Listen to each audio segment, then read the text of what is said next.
What's up, guys? Welcome to another edition of Wrestling Pulse on 7 McCartney Quad. I am J-Man. On this edition of the Pulse, we're giving you guys another Pulse Topic show. We're just fucking firing out these motherfucking videos, time. man. Is it? It's Pulse Topics time. Is that what they did? That's what they did. What are you talking about? I have no idea what you're talking about. We're firing these fucking videos out. We did the had the top 10 Hell in a Cells, or Pulse 10 Hell in a Cells matches. Last edition. Now we're gonna be throwing the Pulse Topics out here.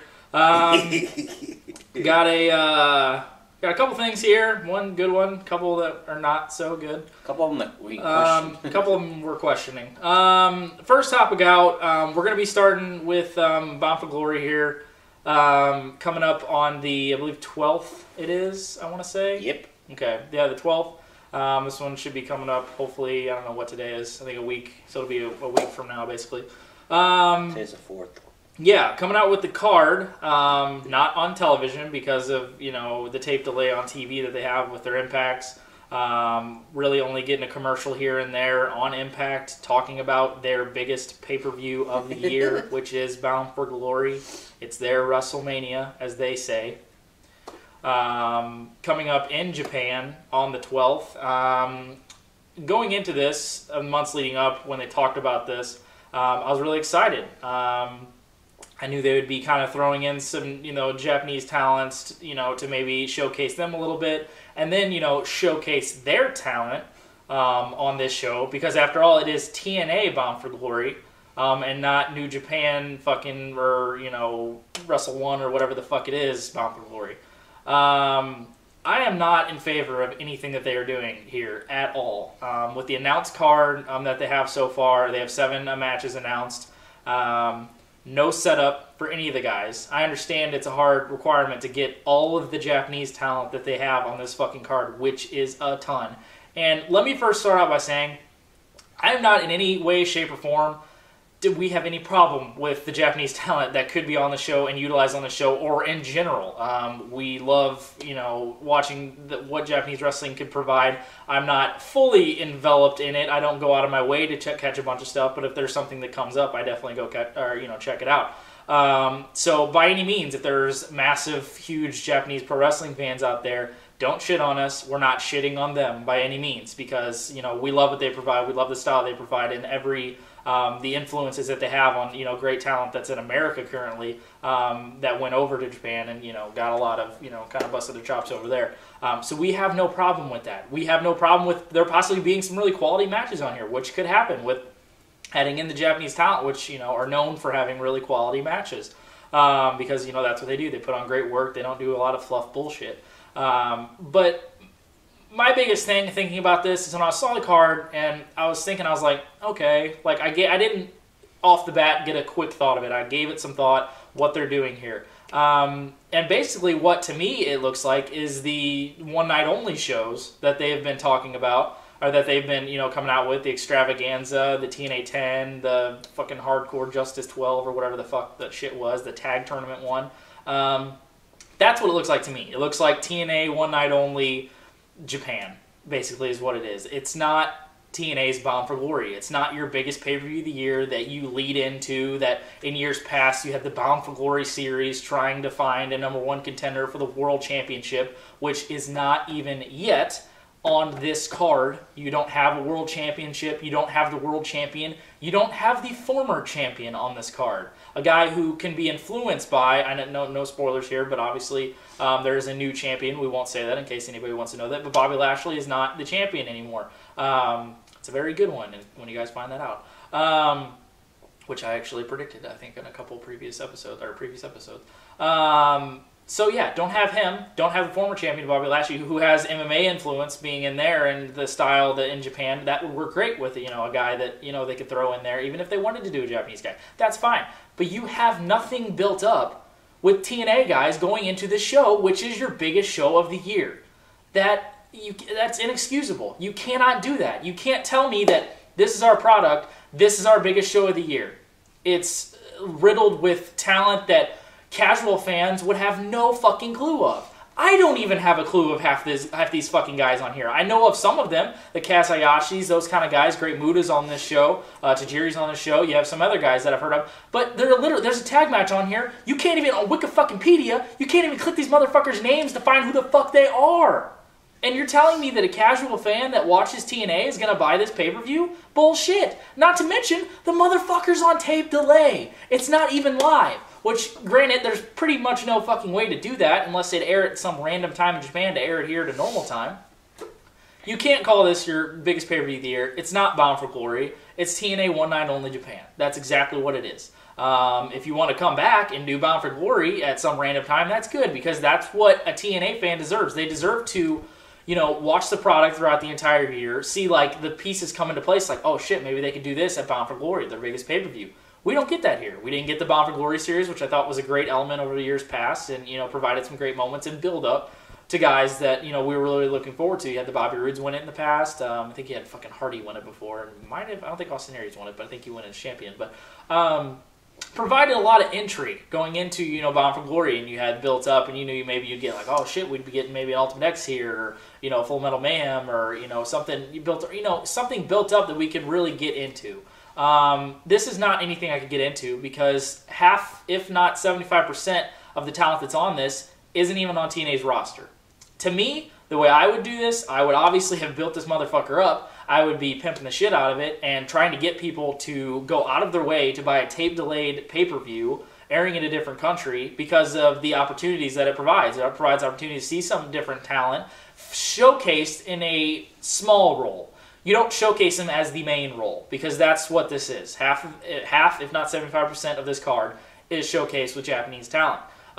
Which, again, I have no problem with the talents on here. They're great workers and could possibly produce some great matches with the talent they're working with in TNA. But it's TNA guy, Japanese guy, TNA guy, Japanese. And none of this makes any fucking sense. There's no build-up, nothing. The only thing I think is Storm and Sonata has something going on with Muda and Tajiri. That was sort of built up. But everything else is just mixed up and put together. It's not anything... And don't tell me that in 1 week they're going to build all of this fucking shit up. They're not going to. It's not going to make any goddamn sense when people hear this card. And I almost think TNA is like, why should we even tell you the card? Because it doesn't make any fucking sense. Like, why don't you guys just say, hey, we're doing TNA Japan. Come check out what we're doing. Like, you can't say, like, okay, we're going to have this versus this. And everybody's going to be like, who the fuck is that? And to us, we're even saying that with some of these guys, which is saying something, because we have our own fucking wrestling show. Common, normal, normal fucking fans they're typical fans. Are we really normal? We're not normal by any fucking means. But typical fans and the common fan is not going to buy this show. And it's your biggest show of the year. And you're probably going to be selling this motherfucker for like $40. And it's on tape delay. Are you fucking kidding me? Like, just get some common sense, people. This isn't what you do. I always looked forward to Bound for Glories. It was always a show that because believing back in the past when I was, really, hoping the TNA product can really stand up and really make it the #2 definite product. I would always hope that they really perform well at Bound for Glory, and I'd always look forward to it. It's always one of the most, enjoyable times of the year because usually around this time period, there's really not much going on. WWE is just kind of in their hibernation mode throughout winter and then picking it up, towards the beginning of the year. But, at right here, in the fall and stuff like that, you look for Bound for Glory and you look for something fun to deliver here. But this isn't it. This is TNA One Night Only Japan, and it's not your biggest pay-per-view of the year. It's not Bound for Glory, and I have a big problem with it. Yeah, I don't know what to say. I will not be watching this pay-per-view. I will not be throwing down $40 for this pay-per-view for numerous reasons. It just right when TNA thinks that they can be turning a corner, right when you think that they're getting shit right, they pull one of these, and it happens every fucking time. And we keep continuing to fucking believe that they're going to turn it around, and in my eyes, they just continue to fuck it up. And that's what they did here with their biggest show of the year. I can't say. And can you imagine a WrestleMania pulling this kind of shit with no setup? Half of the fucking roster isn't even your roster. And only half the roster is half the roster on the card is yours, and the other half is a fucking completely different thing with no build up. No, I can understand if this show was built up with these guys, if they did it and actually formed something, but there's no fucking build up. And even with that, you're still cutting out all of the year that these guys on the TNA roster worked their fucking... Austin Aries isn't on this fucking card. Out of everybody to work with Japanese talent, Austin fucking Aries isn't on this card. Are you fucking kidding me? Bobby Roode isn't on this card. Bobby Lashley isn't on this fucking card. Are you fucking kidding me right now? Like, yet. I can say yet. There's still a fucking week that they can add more shit, but 7 matches announced already? What the fuck else are you going to add? Like, I don't know, but... That's my thought on it. Body, go ahead and give yours. Oh, joy. Agree with J-Man on this to a point. I understand that they're trying to build up something new. They're trying to build up something.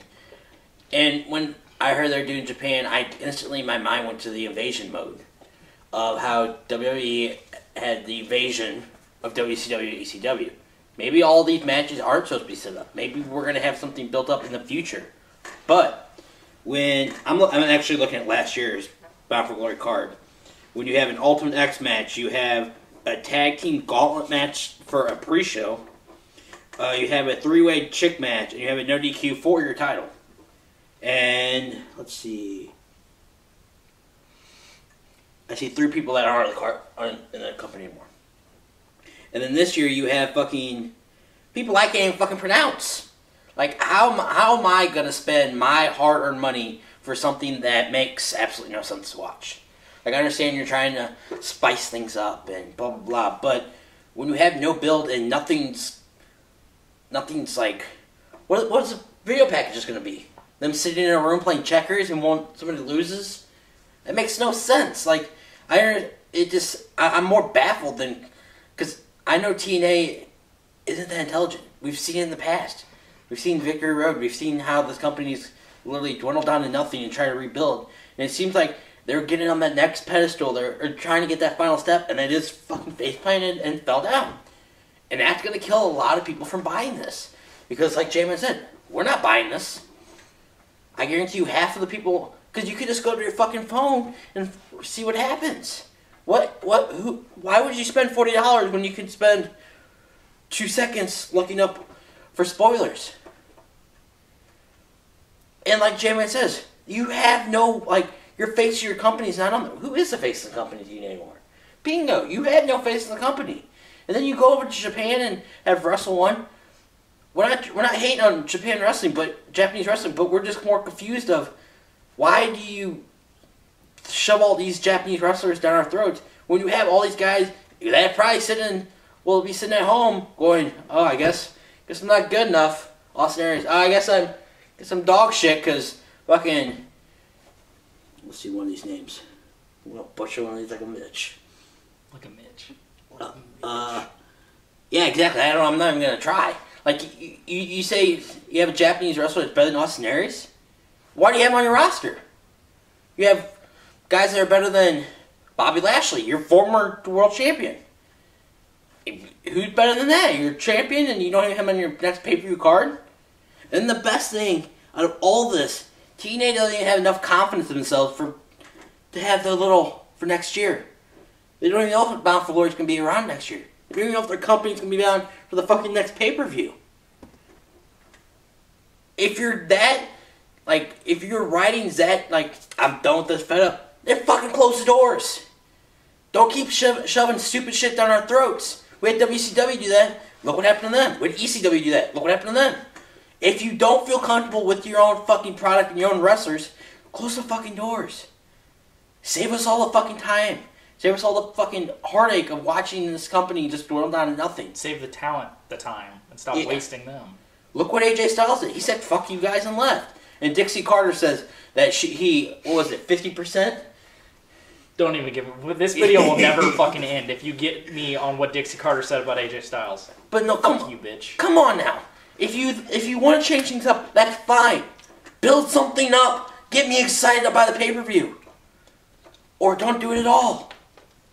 They have not promoted one match on this card. On television, a week before this show, they have not promoted one goddamn match. They promoted a match that I want to see more than anything, which is the Full Metal Mayhem with the Wolves, Team 3D, and the Hardys next week. That's something I want to see. But I just blows my mind. I mean, what do you do at Bound for Glory, you have all this talent on this roster looking forward to the entire year, looking forward to your biggest show of the year, to get out there and showcase their talent on what should be the most bought, pay-per-view of the year for your company. And, they want to go out there and showcase what they have to offer and, why this company can survive with the talent, the raw talent that's on this roster, because they have it. But when you're not giving them time, when you're shoving them in just bullshit, because it doesn't matter. If any of these matches are quality, it won't matter with how you set it up. Because anybody can have a great match. Everybody can go out there and, have a classic. But if there's nothing behind it and there's no reason for it, why should anyone care? Why should I give a shit? I could sit out there and show you great match after great match after great match, but if there's no build, if there's nothing too meaningful behind it, why should I give a fuck? Why should I care? And that's how TNA seems like they are doing. They're like, okay, we're going to go to Japan, we're going to have all these Japanese fans, they're fucking great fans. If you ever see a Japanese show, they love their company, they love wrestling. Yep. And they have good wrestlers over there. But whenever you have these guys coming over there that I'm kind of curious to see how Japanese people are going to be like this. Who's this guy? Who's this guy? Like, if you know Japanese wrestling, that's wonderful. I'm happy for you. I'm not bashing it. I'm just more, why are these guys on the card when you could literally build your own card and have a great pay-per-view if it's built correctly, and you can have a great build-up. But with all these fucking tape delays, what are they, a month behind? It's almost worse than Ring of Honor. Yep. Like, I understand that you don't have the money to have tape every week, but whenever you're fucking... it's just more of confusion, and TNA needs to step up and be like, hey, this is why we're doing this. We're short here. We don't want to... People don't have visas. People have this, and this. It's just like, why are we still having this? Why are we still doing this? And another thing is, you have this great feud with the Wolves, 3D, and the Hardys, and 3D is the only one on the card. I understand they're going in the Hall of Fame, but you're facing Tommy Dreamer and Abyss?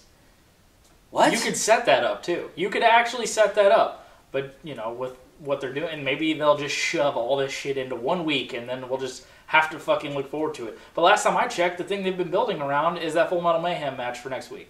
So, how are you going to have time to build up any of this shit? You're not. You're just going to be like, okay, that was a great match, the blah, blah, blah are still champions. Watch Bound for Glory Sunday? Maybe. It's only our biggest pay-per-view of the year, so you should check it out if we would, produce it and tell you about it and do shit for it. Let's go to something good. But whatever. A lot of problems there.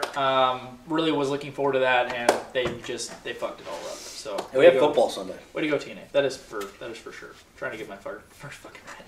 Hopefully we do that. Next topic up, which is a good topic. Get on the happy train. We go back to the crap train. Yeah, back to the crap train. We're trying to shove it in the middle here. We're going to be talking about the current feud with Seth Rollins and Dean Ambrose, which has obviously been built up since Rollins turned on his former brethrens in the Shield back a couple months back. Really been building up Rollins, playing that heel kind of lie, cheat kind of bullshit kind of way that they're, treating Rollins, winning the Money in the Bank, treating him like a fucking cowardly heel like they're doing with everyone in the Authority, Randy and Kane and all them fucking included. Ambrose has just been killing it, doing great stuff, getting the best, reactions and the biggest pops out of all the former Shield members, including Roman Reigns, which I don't give a shit if he left. The diminishing give a shit factor of Roman Reigns was flying down the fucking charts because you could tell the crowd reactions and everything behind that. But, he'll come back in and probably win the Royal Rumble and then win the world title at WrestleMania. So look forward to that. Not. Can't wait out that one. Yeah, no shit. But yeah, really great stuff here. They've been building really a classic. It's almost the PG version of what they can do as a blood feud. Because, this would be an amazing blood feud if they could do it. But it's their PG version of it. Because Ambrose is just absolutely phenomenal in those cases.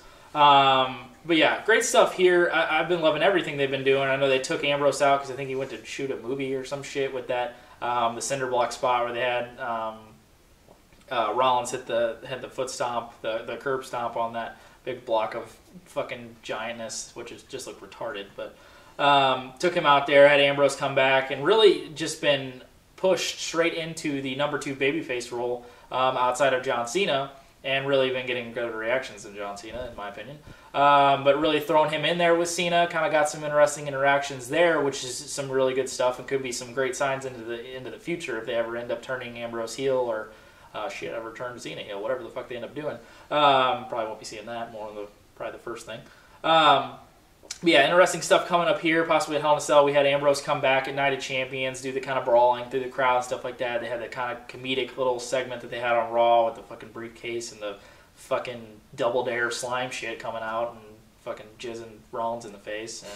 And Ambrose throwing all the shirts out and shit that he went up and saw all that. So, I mean, it was kind of fun. Ambrose worked well. I still love the line. I laughed my fucking ass off when, because they're almost turning Jamie Noble and Joey Mercury into like the new age, stooges of Patterson and Briscoe, having them do the dirty work as you could say for Tripp and the Authority, sending them out there, and Ambrose is like, "Oh, you sent out the cruiserweights," which is fucking hilarious. It was really great stuff. That line was genius. So yeah, just been loving everything Ambrose is doing. I really, as a lot of people out there can probably assume, Ambrose has the potential to be the guy and the top star, and I know it's been said a million times, possibly the next Stone Cold. That's a very bold statement to say because there will never be another Stone Cold or that kind of guy ever again. But as far as the character that he plays, as far as the the passion that he has, and just the atmosphere that he kind of brings whenever he comes in, it's a lot like a Punk, a lot like what that kind of the aura that he kind of brings whenever he comes out. He's like, oh shit, this should be fun, this should be entertaining, and this is going to be some good stuff every time you see him. And you're starting to get that more and more, and they're building this very well with him. I think they're doing the best they can, especially in the PG era, because God, he would work so much better back in the fucking Attitude Era, or how that was then. It's like a kid in a candy store who would be with him. If you've seen anything of Ambrose in his past that he did in the Independents and stuff, just go check that shit out. Because good God, it's like what he's doing now turned to fucking 30. So yeah, great stuff here. I've been loving what they're doing. I would love if they, they give these little signs of Rollins kind of breaking out of the cowardly heel type role when he really looks dominant. I loved the kind of ending segment they had with almost like a new shades of like Evolution's past, where you have Randy kind of being the mentor of Rollins, as Tripp was with Randy back in Evolution days. Randy showing Rollins the heelish way of doing things and this and that, and kind of helping him out with shit. So that's really fun to see, and that's really a dream situation. I never thought of I'd ever see Randy Orton and Seth Rollins kind of united together. But I know there's early talk of Hell in a Cell possibly doing a one-on-one match with Dean Ambrose and John Cena, and the winner of that would go on to face Seth Rollins inside Hell in a Cell. That's an intriguing angle, which we'll get to other reasons why other things won't be happening possibly at that pay-per-view with our next topic.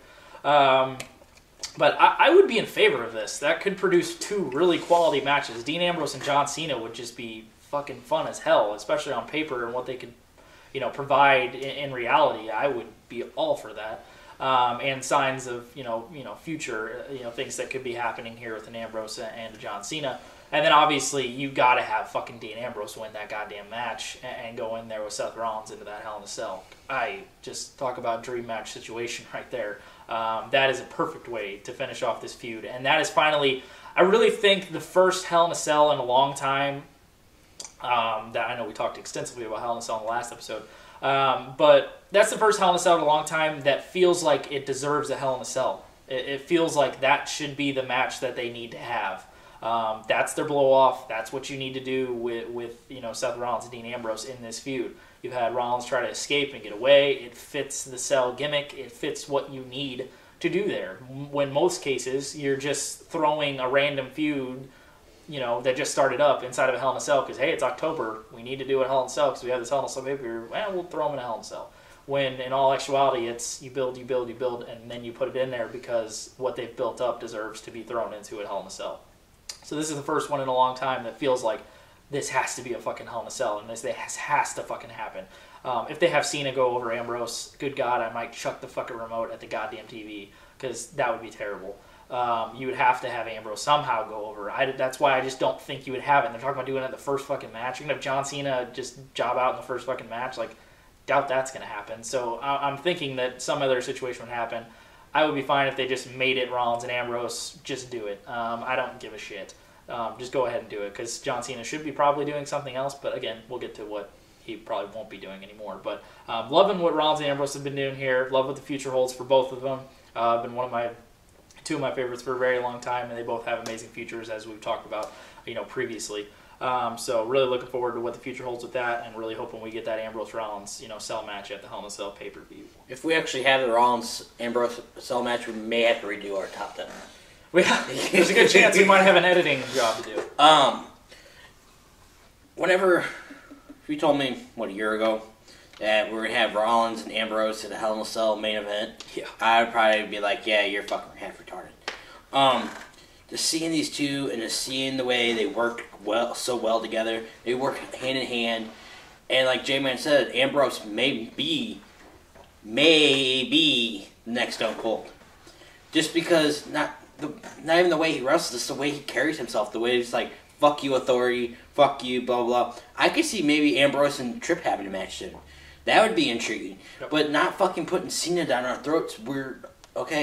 We've had Cena around for 13 years, 12 years now? Fucking way too many years. And then we'll get to the next one, but I understand why they have to do something with Cena, blah, blah. But if they have Cena beat Ambrose with 3 moves of doom, I may not watch the rest of the pay-per-view.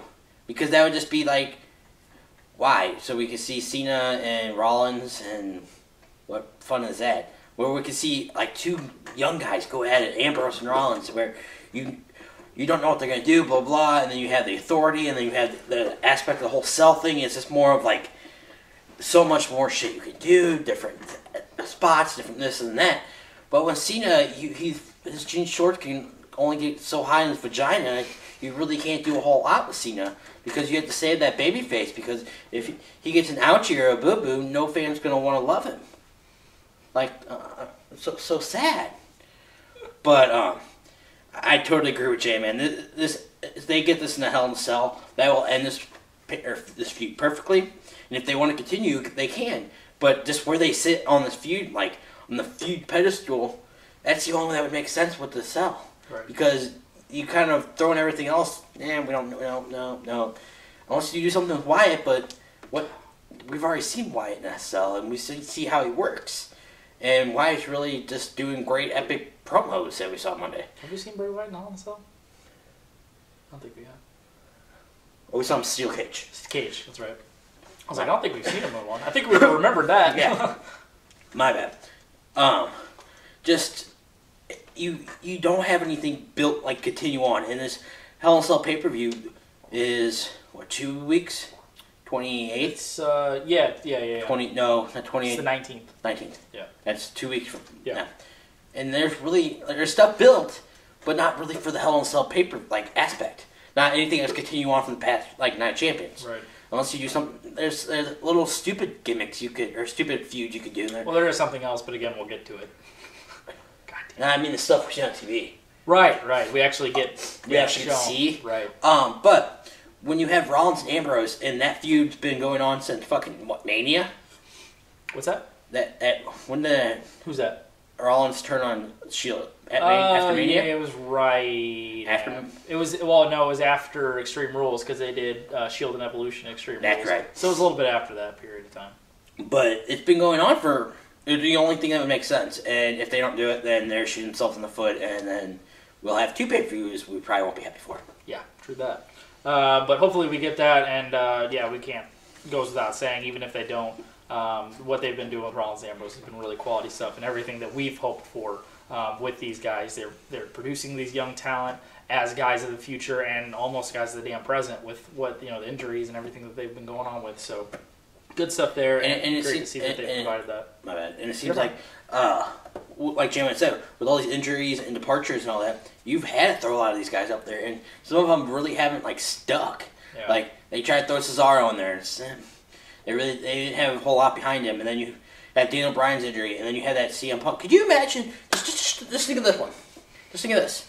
If you didn't fucking crap all over CM Punk and poop on his parade, how would that work out in all this aspects? Yeah, I have no idea. Or let's see, if Daniel Bryan was 100%, yeah, how would all this work out? Right.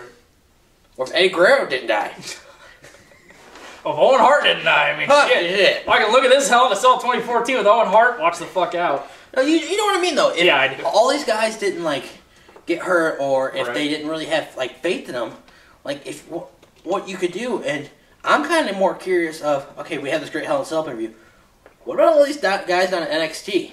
When are we going to see some of these faces? Because, me and Jamie have always talked about, right after Christmas time, you see a lot of people's name being given the peak slip. And I hope we don't see any from NXT, but I have a feeling some of these guys from WWE may be going, maybe look for new jobs, and we may just see a fucking new fucking, oh my god, new NXT coming through, new Nexus. Watch out for that shit. You guys haven't checked that picture out, look up, I think it's like NXT 5. Fucking, Jesus, that is just disgusting looking with just new click. Just, good God, disgusting. So as we've mentioned previously in the last segment the last topic we just covered, next topic we're going to be talking about is the current WWE Champion. Would you know that? Do you know who the current WWE Champion is, Quaddy? Booker T. It's not. No, not Booker T. I'll try again. Jim Ross. Nope. He's calling pay-per-views with Chael Sonnen. Ultimate Warrior. No, that's too soon. Too soon on that one. Is that the guy that made the 21-1? It is. It is that guy. His name is Brock Lesnar. That would be the guy that we are. So it's truth. True. Yeah, he's not here, so that's why he's gone right now. Yeah, normally he's on our shows. That's why he's not here. Flannel boy. Where's that suicide pick at, bro? Probably picking what? Jacksonville this week? Get that out of the way. God damn it. Hey, guy. We're going to be talking about Bork Laser here, the current reigning and defending. How about just reigning? Yeah, not so much defending. Yeah, not even reigning. Just kind of walking around the world, doing things. Current WWE World Champion Brock Lesnar. It should be Paul Heyman. They should just give the title to Paul Heyman. Just not even have him defend it. Just have him do verbal debates for the title. He will be champion forever. Until CM Punk comes back. Yeah, until Punk comes back. Yeah, so the word going into Hell in a Cell and right now is that the current WWE Champion, World Champion, whatever the fuck you want to say, Brock Lesnar will not be utilized or not step back into a ring until the beginning of the year and until possibly Royal Rumble. Now, when I hear that the WWE Champion, the face of your company, which is what you're saying when you put the championship around him, is not going to be seen for the rest of the fucking year, I have a big problem with that. Scheduling issues, contractual issues set aside, if you're putting the World Championship on this motherfucker, he better goddamn be there. I've gone without saying this because it's the kind of aura of a Brock Lesnar. You know, he shows up, does his shit, still champion, whatever the fuck. If he's not going to be at least every goddamn pay-per-view and the go-home show into those pay-per-views, he should not be the WWE World fucking Champion. Because what does that, again, like TNA is telling to their roster, what does that tell the fucking hard-working motherfuckers that work 300 days a goddamn year on that fucking roster?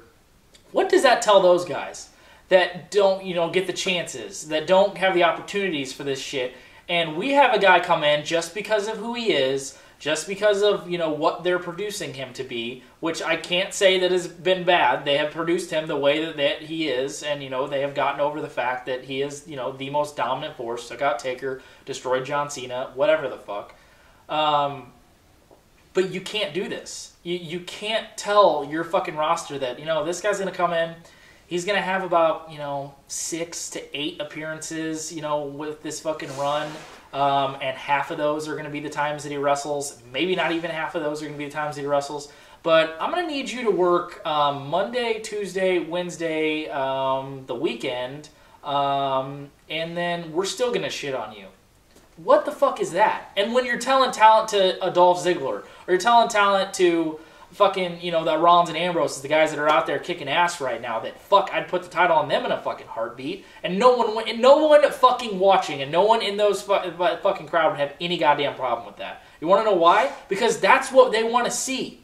They don't want to see a world champion who's sitting on his ass, getting paid with the fucking title around his big ass fucking retarded neck, fucking doing jack shit. Eating his Jimmy Johns and wearing his fucking swim trunks. I don't give a fuck.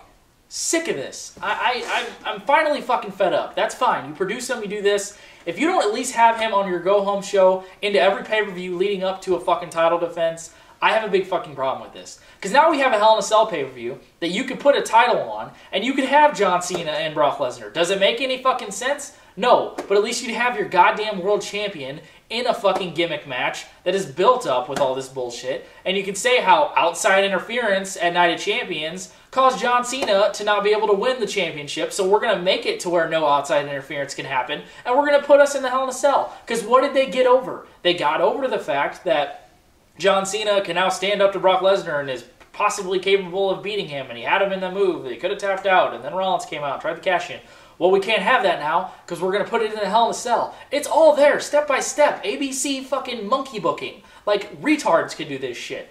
But you're not going to do it because of contractual obligations. Well, if your contractual obligations are not to have appearances, don't put the motherfucking title on the guy.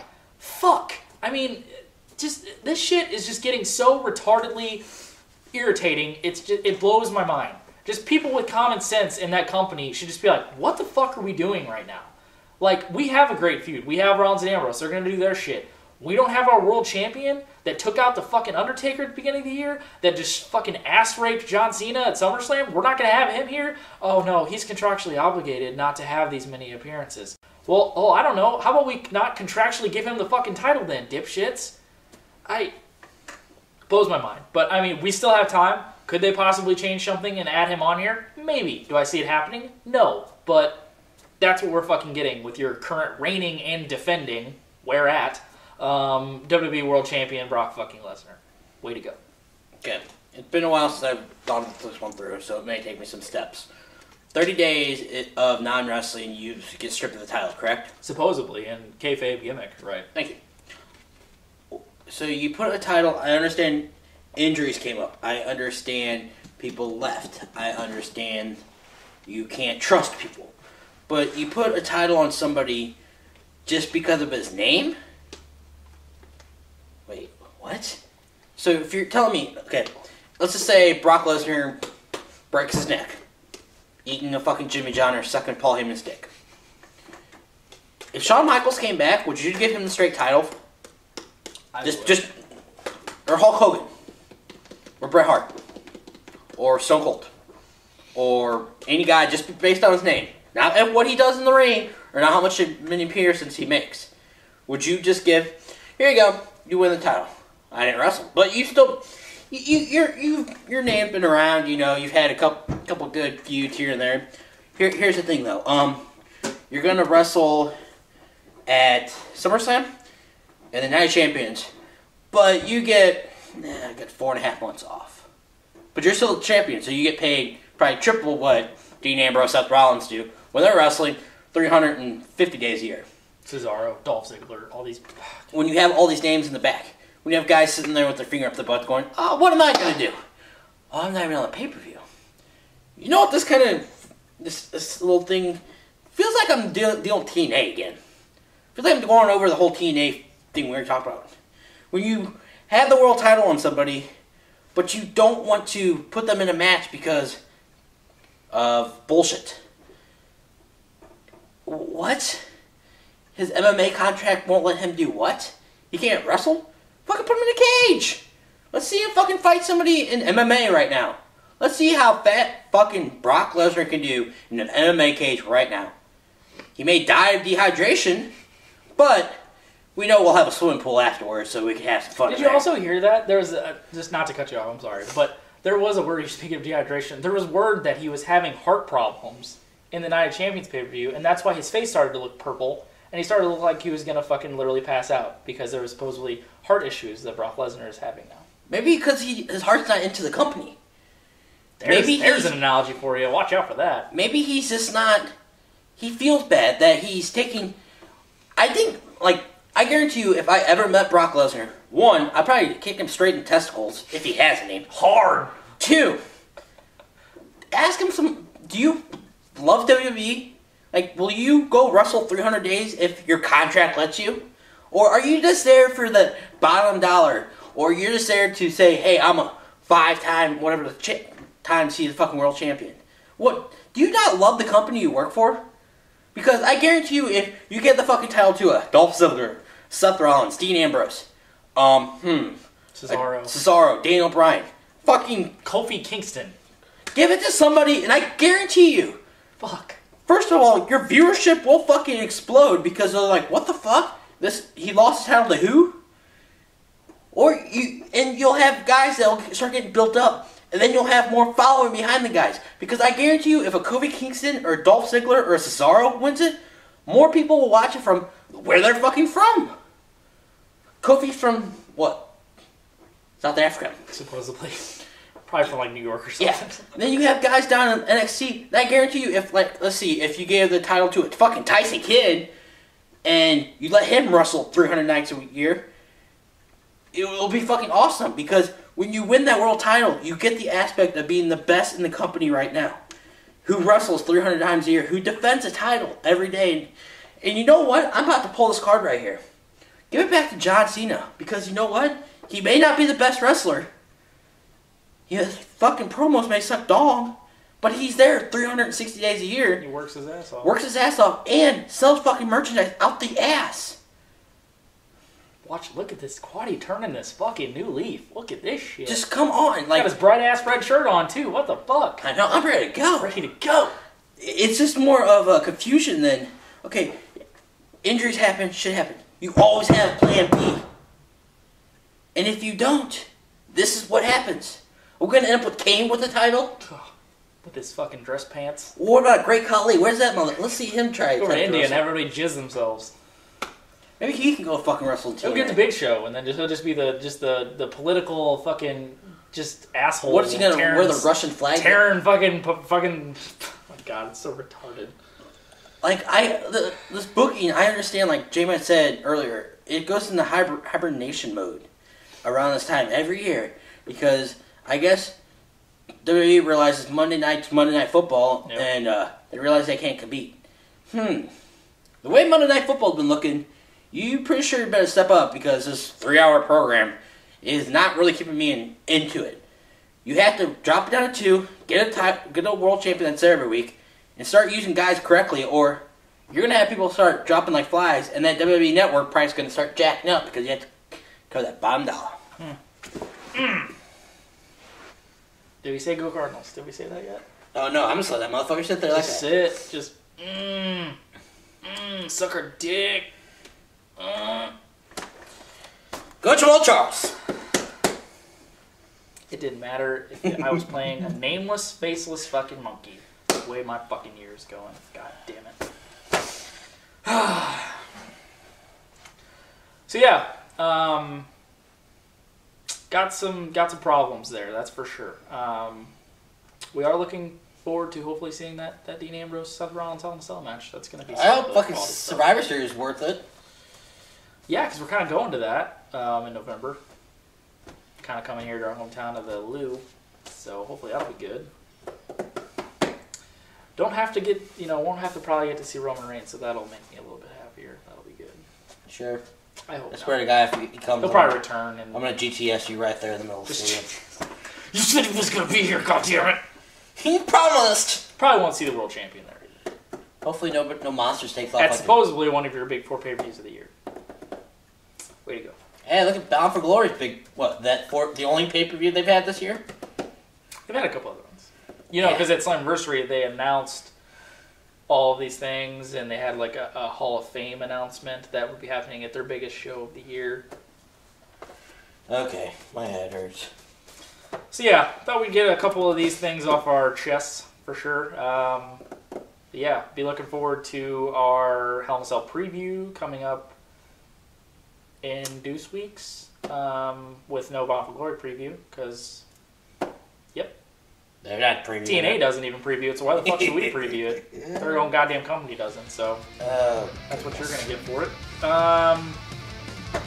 Yeah, so this one I'll wrap up our Pulse Topix show. For my partner Quaddy, I am J-Man, and thank you guys for watching another edition for Wrestling Pulse, the Pulse, Professional Wrestling World.